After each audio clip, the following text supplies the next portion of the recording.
नाशिक मतदारसंघात चुरस वाढणार आहे। गणेश गीते गोकुळ गीते निवडणूक लढणार आहेत, कारण गीते बंधूंचा अर्ज माघारीस नकार आहे। भाजपचा बंडखोर शिवसेनेविरोधात आता रिंगणात आहे। विधान परिषदेच्या नाशिक मतदारसंघात चुरस वाढल्याचं पाहायला मिळते, कारण शिवसेनेविरोधात निवडणूक रिंगणात उतरलेल्या भाजप बंडखोर गणेश गीते यांनी माघार घेण्यास नकार दिलेला आहे।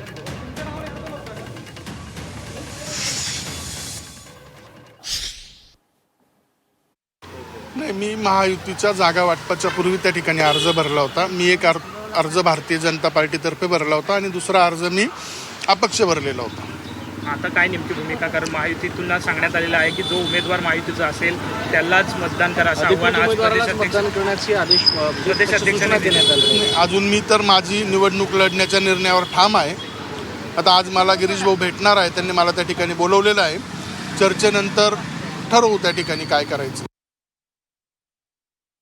हे बघा, जे उमेदवार आहे शिंदे गटाने दिलेले, त्या गटामध्ये वैयक्तिक शिंदेच्या शिवसेनेतच त्या उमेदवाराबद्दल खूप मोठी नाराजी आहे। सोबतीला माजी दादांचा गट राष्ट्रवादी पक्ष असेल किंवा भारतीय जनता पार्टी पक्ष असेल, याच्यातून पण मतदारांची खूप मोठी नाराजी त्या उमेदवारावर असली आहे।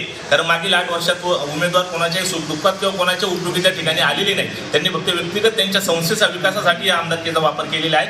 आणि राहिलं, आपण सकाळी संजय राऊत साहेबांचं त्या ठिकाणी स्टेटमेंट बघितलं असेल, मी पण माझ्या ऐकण्यात आलं आहे की शिंदे गटाचा जो कोणी उमेदवार असेल त्याच्या समोर येणाऱ्या उमेदवाराला त्यांचा महाविकास आघाडीच्या मतदारांचा पाठिंबा। निश्चित माझी त्यांची भेट होईल, त्यांच्याशी मी बोलेल आणि त्यांना आम्ही सांगणार आहोत की आपण या ठिकाणी फॉर्म मागे घ्यावा, आपला अर्ज जो आहे तो या ठिकाणी मागे घ्यावा असं आम्ही त्यांना विनंती करणार आहोत, सांगणार आहोत।